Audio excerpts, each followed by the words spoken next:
Allô? Non mais c'est son épée, Allô? son épée elle tape plus fort à la garde, genre elle est pas Covid friendly elle aussi. Ouais, Ah non c'est bon il a Chrome. Bah après en même temps, est-ce qu'on peut dire que c'est Covid alors que c'est une grenouille? Alors bon essayons de se concentrer un peu. Chrome. Bon on est parti pour... C'est BO5 ou pas? Ouais c'est BO5 on est en top 8. Ah et ben on est parti pour ce BO5, SBF et ça bagarre. C'est pas le Battlefield, faut faire gaffe parce que c'est tout petit donc forcément Bah ça va très vite, ça va frapper, ça va tuer tôt des deux côtés mais je sais pas si les plateformes servent vraiment dans le match-up. Bah je pense que ça permet à Greninja de faire quelques combos. En fait ça sert bien aux deux. Le top shield fameux de Chrome. Ouais, le fameux Battlefield de Chrome qui met pas mal de pourcents et qui est plutôt efficace en fait. Qui est très bon, il fait très mal, c'est vraiment un bon top shield.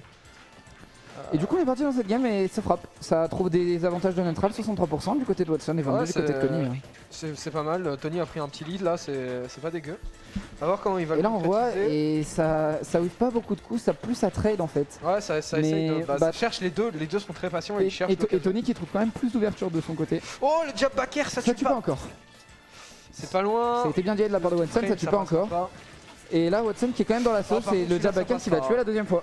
Ah bien joué. Tony a un très bon edgeguard, faut faire attention, son edgeguard est vraiment très clean. Mais bah là Tony il trouve une première stock, il prend que 20%. Ouais là Tony a en fait il a déployé son jeu et il a montré à Watson qui c'était le patron en fait. C'est ça.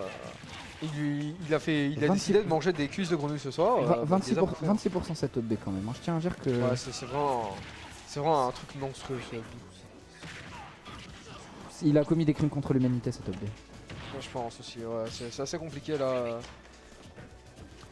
Et après Greninja aussi il a un peu de mal parce que... Bah c'est compliqué d'approcher quelqu'un avec une épée mine de rien.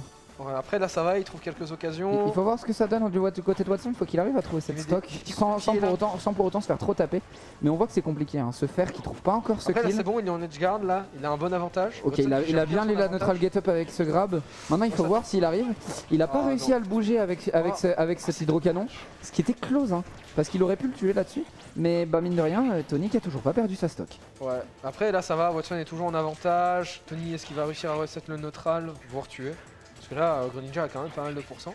Sur un petit jab back air, ça va vite. Hein. C'est vrai, ça tape à tout moment. C'est la fin, mais cependant c'est pareil du côté de Tony. Hein. Enfin, il est en danger sur chaque overextend, sur chaque action un peu agressive là-dessus. Il s'est mis très en danger, il a eu le temps d'air dodge, ce qui était quand même plutôt close. Là, c'est pas assez long. Mais là, c'est compliqué parce que Watson a une stock entière de retard. Il n'arrive pas à trouver skill. Et Tony il a juste à déployer son jeu et, Tony continue à se poser. Et jab fair qui a pas encore touché mais il a trop de pourcents je pense pour ce jab back air. A trop de pourcents mais là sur... Est-ce que le up throw tue? Le up throw qui tue. Et là Watson c'est le moment où il est dans vraiment les problèmes. Ouais, c'est-à-dire il a beaucoup de pourcents, il meurt de presque tout. Et il doit quand même réussir à capitaliser le plus de pourcents possible pour essayer de revenir dans cette game. Drag down. Le jab block, le F smash, ça passe. F smash et il trouve 62%. Il trouve ses ouvertures sur Tony et mine de rien, il montre qu'il est pas en dehors de cette game. Il est encore dedans et il est encore prêt à se battre. Le jab fair qui passe plus, il y a trop de pourcentage, ça donne une bonne occasion parce que Tony aime bien tuer là-dessus. Presque toutes ses games il tue là-dessus. Donc le fait que ça passe plus, c'est un gros bonus pour Watson. Oh là là, l'hydrocanon qui permet à Watson de prendre une stock d'avance. C'est ce dont je parlais tout à l'heure. L'hydrocanon qui permet de détruire la recovery de Com. Parce que tu le dégages en fait pendant son up B et il attrape pas le ledge. Et là-dessus Watson qui a réussi à prendre cette stock, il va mourir de ce up B. Mais Watson qui avait une stock de retard, c'est c'est la stock là. Voilà, il a réussi à égaliser, c'est très beau de sa part. Ça va lui permettre de mieux s'en sortir. Après il faut faire gaffe parce que Chrome ça tuto.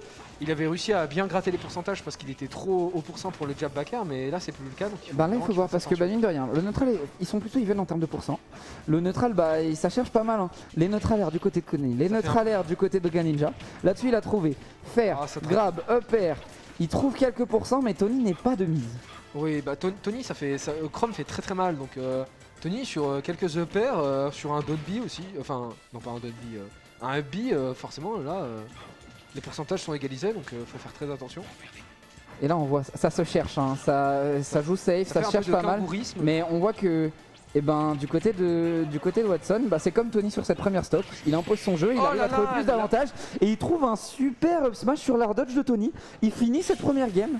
Et mine de rien, Tony qui avait imposé son jeu les deux premières stocks, Watson qui est revenu et qui lui a montré qu'il n'était pas dehors. Ah, faut faire attention là parce que Là, le mental va beaucoup jouer parce que Tony a parfois des problèmes de mental. Et Et genre, il gagne 2 games et après il se fait reverse, donc faut faire très attention Bah après c'est juste une question de focus, il faut qu'il reste dans ses games, il faut qu'il reste dedans. Et Tommy qui sort le Roy. Je pense que Roy est mieux parce que il est plus habile dans les airs, en tout cas à l'edge, il aura moins de soucis. Alors que Chrome il risque de moins prendre la douille du coup dont on parlait, l'hydrocanon sur le B. Parce que vraiment l'hydrocanon il s'est pris genre un filet d'eau et ça l'a décalé de quelques centimètres et c'était fini pour Bah c'était fini et c'est le problème du match-up. Et du coup là-dessus il part sur un P qui est peut-être plus en confort sur ce match-up qui est Roy. Et bah on va voir ce que ça donne. Sur Small Battlefield aussi. Bah je pense que Small Battlefield est une map even pour Croy contre Amphinobi. Du coup je pense que c'est un choix logique des deux côtés de partir sur cette map. Oh Tony c'est pareil, il continue, il gratte les pourcents, le side permet de gratter. Et là on sent Tony qui est quand même plus en confiance. Ouais. On sent plus de facilité à trouver ses ouvertures, trouver ses avantages et à mettre ses dégâts qui montent faramineusement. Après Roy fait très mal, surtout bien joué. Après Tony il a un peu swap sur Chrome, mais il les maîtrise assez bien. Donc, c'est une petite préférence pour Roy je dirais. C'est ce que je disais tout à l'heure, mais on n'appelle pas ça Croy pour rien, c'est parce que les deux personnes ont beaucoup de mécaniques qui se ressemblent. Et ça fait que les deux persos sont un peu complémentaires pour dire ça comme ça. Faut faire attention, c'est plus facile de jouer Chrome quand tu as joué Roy que l'inverse. Ouais, parce que il y a pas mal de mécaniques qui changent en fait. Il y a le tipper qui est différent. Donc là-dessus c'était close. Il a fait déjà Bakar qui finit cette stock. Et Tony qui s'impose sur cette première stock. Il a quand même pris 100%. Watson sur une ouverture qui peut trouver cette fin de première stock du côté de Tony. C'est dommage. C'est la fin du côté de Tony. Ça va être con. Là c'est dommage pour Tony, il avait un petit lead et il l'a perdu de manière un peu bête, c'est con. Ça arrive, c'est le problème, c'est que des fois ça arrive. Maintenant il faut que Tony il reset son mental, il faut qu'il y aille à fond et qu'il se dise bon on va faire comme si c'était rien arrivé, on est première stock, jouer comme si on était sur la première stock et continuer de poser son jeu sans pour autant en prendre vraiment compte en fait. Watson qui met une grosse phase là, Tony. Il a égalisé les pourcentages assez rapidement. Le donner ça permet de tampon un peu. Le EPR. Ça cherche un peu. Le B de Croy. T'inquiète, ça va aller. Ils se ressemblent, c'est les mêmes. Et du coup voilà, mine de rien, Tony qui a les commentaires de Tony, on les entend. Des avantages. Et là-dessus, il prend exactement la même chose que sur la première game. Il reprend l'hydrocanon sur son up B. Là-dessus, la recovery n'est pas juste entièrement verticale. La recovery est plus de manière verticale. Enfin, la recovery, c'est ça. Et du coup, ça a quand même réussi à finir cette recovery. Mais le jab Bakar qui finit cette stock du côté de Watson. Il a quand même mis plus de. Oula. C'est la fin de Tony. C'est la fin. Oh là là, bien joué Watson. C'est dur parce que c'est vraiment un aspect compliqué du match-up où Watson il va le dégager. Là-dessus il a eu le temps de le down smash parce que mine de rien Tony c'est compliqué d'attraper le ledge quand t'es dans cette situation avec Roy et... Il avait plus de saut, c'était très compliqué. C'est ça, il avait plus de saut, c'était compliqué et il perd 2 stocks sur ce fait en fait. Pikachu. Et il décide de partir sur Pika. Je sais qu'il a oublié aussi pas mal de taf, ça pas lui. Mais peut-être qu'il ferait faire sortir Pikachu. Je pense vraiment que c'était du troll. Non, il a un Pikachu. Ok, je savais pas, je pensais qu'il n'avait pas de Pikachu. Parfois, quand on le dit ça, il se SD, mais. Là, on va voir ce qu'il donne sur sa Palutena. Palutena qui est, je pense, quand même un match-up beaucoup plus simple.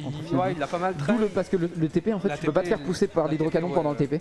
Et je pense que c'est vraiment un match-up beaucoup plus simple pour Tony. Il faut voir comment il se débrouille sur cette dernière game. Et Watson met 2-0. Et là, Tony est quand même dans une situation compliquée. Ouais, ça va être compliqué pour Tony.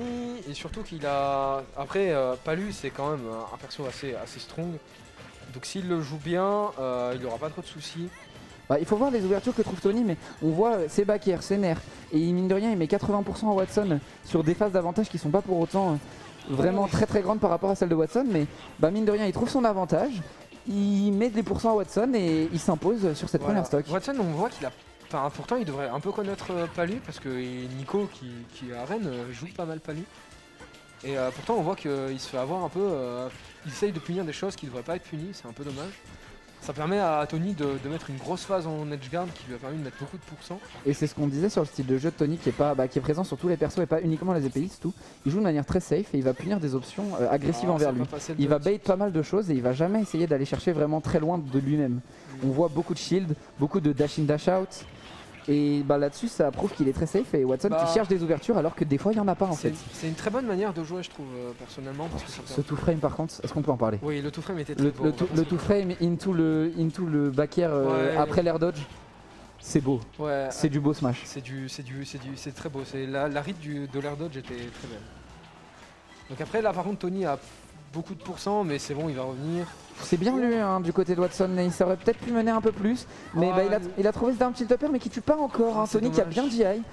Et c'est compliqué là pour Watson parce qu'il faut qu'il arrive à trouver cette stock sans pour autant prendre beaucoup de pourcents. Sauf que les ouvertures de Palutena, c'est vraiment quelque chose. Ah là trop tué pas, c'est dommage. Oui, il a tenté de mix-up à base de down throw, attendre de voir s'il tech ou pas. Et il a tenté, t'as vu le down tilt faire, et c'est pas passé là-dessus, ce qui est dommage parce que c'était vraiment bien tenté. Vu que la map est down tilt faire, c'est trouvé, la stock est finie, et là, bah mine de rien, Tony a que 52% d'avance. C'est quand même pas mal hein. Bah c'est quand même pas mal, mais mine de rien, une ouverture de Greninja, on voit, il lui a mis 40. Voilà, c'est ça. Du coup, bah mine de rien, c'est pas grand chose, et là, il faut voir comment Tony arrive à peut-être réinstaller ce style de jeu qui était le sien durant cette première stock, voir comment il arrive à s'imposer et à empêcher Watson de développer son jeu en peut-être jouant aussi safe que sur la première stock, ou voir comment il s'habitue et là, comment les joueurs se jaugent en fait. Safe, il cherche la dash attack est un peu problématique, mais voilà, c'est bien trouvé de la part de Watson, c'est dommage ça tue pas encore. C'est le back air qui touche, c'est un peu bizarre, mais bon c'est pas Palutena, il faut pas chercher. Le back air a touché, c'est le cas, on va pas pouvoir en dire grand chose de plus, mais c'est compliqué là parce qu'on voit c'est plutôt even, ça stab plutôt fort et Watson qui est dans une situation plutôt compliquée hein. Ouais, c'est compliqué pour lui. Palou qui a des très bons défis. Oh, il a trouvé ce super back air. Le très bon le neutral B qui lui a permis de drift un peu out, un peu vers les blast zones et de trouver un magnifique back air qui a fini cette stock du côté de Tony et bah Watson qui encore une fois a l'avantage sur cette dernière stock. Ouais, ça arrive souvent, première stock il s'adapte très vite Watson. Première stock il était un peu perturbé et puis là ça y est, il s'est habitué à la palette de Tony. Et là, oh le back air qui tue. Le fast fall back air qui a terminé cette stock du côté de Watson. On est sur la dernière stock et potentiellement la dernière game de Tony. Il faut voir comment Tony va essayer de s'habituer, comment Tony va jouer le match-up. Mais là c'est compliqué pour Tony. Il rate un peu ses setups de nerfs, c'est dommage. Après ça va très vite pas lui. Bah Palus c'est des phases à 40-50% mais bah Watson il pose son jeu et Watson il a décidé clairement qu'il se laisserait pas faire et c'était lui le patron sur cette dernière stock. Que les DS à 2 balles ça allait c'était sympa mais que bon à un moment il faut que ça dégage. Et le down smash, je sais pas si ça a shield poke ou s'il a lâché le smash. Je crois qu'il a lâché le shield si je dis pas de bêtises et... c'est dommage. Et bah c'est pas passé loin. Watson qui a été impérial. Watson qui a 3-0 Tony. Watson qui était impérial, il lui a montré pourquoi Chrome ça marcherait pas, il lui a montré pourquoi Roy ça marcherait pas, et sur Palutena la game était peut-être un peu plus serrée et il a juste montré sa connaissance de personnage et de match-up.